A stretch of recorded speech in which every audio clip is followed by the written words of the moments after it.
ان کے سر میں بھیجا ایسے کھولنے لگے گا جیسے چولہے پہ رکھی ہوئی ہانڈی میں پانی کھولنے لگتا ہے۔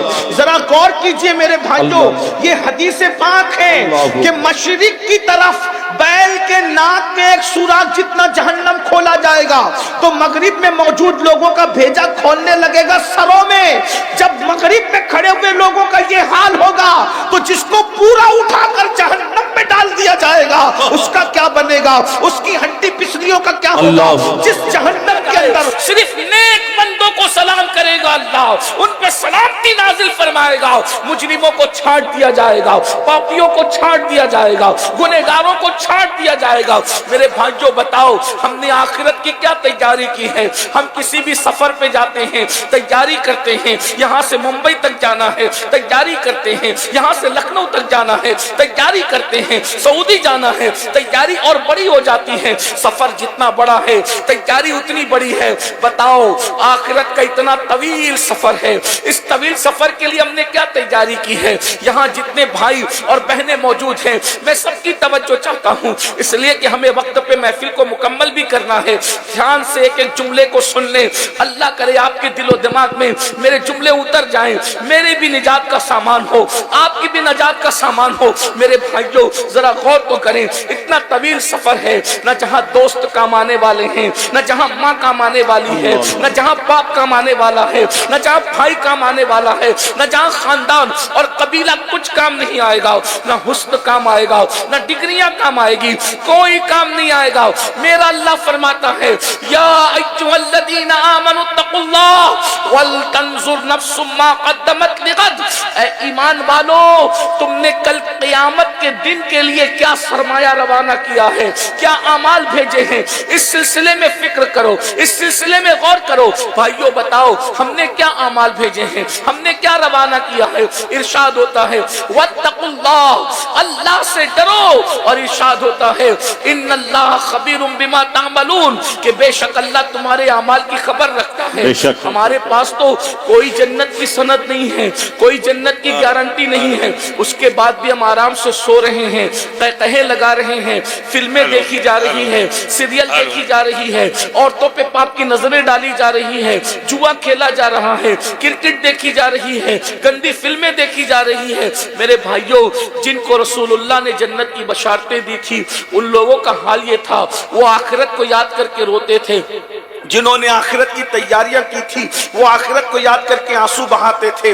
آئیے میں آغاز کرتا ہوں افضل البشر بعد الانبیاء بالتحقیق سیدنا صدیق اکبر کی۔ اللہ اللہ، کون صدیق اکبر؟ اللہ اکبر، ربیع کے مصلی کا پہلا امام، رسول اللہ پر ایمان لانے والوں میں صدیق اکبر اول۔ اللہ اکبر، اندازہ فرمائے حتیٰ کہ نبی پاک جس کو اپنے ساتھ ہجرت کے لیے ساتھ لے کر کے جائیں، اللہ اللہ، اپنے اور غار ثور کے اندر رسول اللہ سے پہلے صدیق اکبر پہنچے۔ وہ صدیق اکبر جس کو جو ہے نا قدرت جس کے شان میں قرآن کی کم و بیش 22 آیتیں نازل کرے، وہ صدیق اکبر جس کی منقبت لکھنے کے لیے اللہ کے رسول حسان بن ثابت کو حکم دے، اور میرے آقا علیہ السلام فرمائے، سرکار فرماتے ہیں اگر میری پوری امت کا بلکہ تاکہ ان کے گھر جا کے کھانا کھایا جائے۔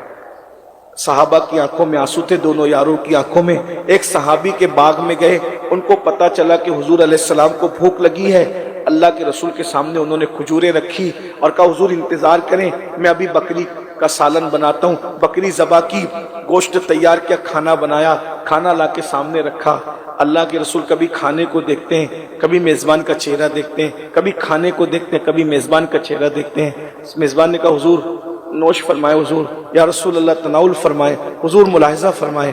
میرے آقا علیہ السلام نے فرمایا کہ جتنے دن سے میں بھوکا ہوں اتنے ہی دن سے میری بیٹی فاطمہ بھی بھوکی ہے۔ کھانا دیکھ کر مجھے میری بیٹی فاطمہ کی یاد آ گئی ہے کہ فاطمہ کو بھوک لگی ہوگی اور میں کھا لوں۔ اگر آپ اجازت دیں تو میں بیٹی فاطمہ کے گھر کھانا پہنچا دوں۔ اور اس کے بعد پھر کیا ہوا؟ انہوں نے کہا یا رسول اللہ ہم بھی آپ کے ہیں اور یہ کھانا بھی آپ کا ہے، حضور آپ جس کو چاہیں عطا کر دیں۔ حضور علیہ السلام نے روٹی لی اور چند بوٹیاں اس پہ رکھی، اور رکھنے کے بعد صحابہ سے فرمایا لے جاؤ اور میری بیٹی فاطمہ کو یہ کھانا پیش کرو کہ تمہارے بابا کھا رہے ہیں اب تم بھی کھا لو۔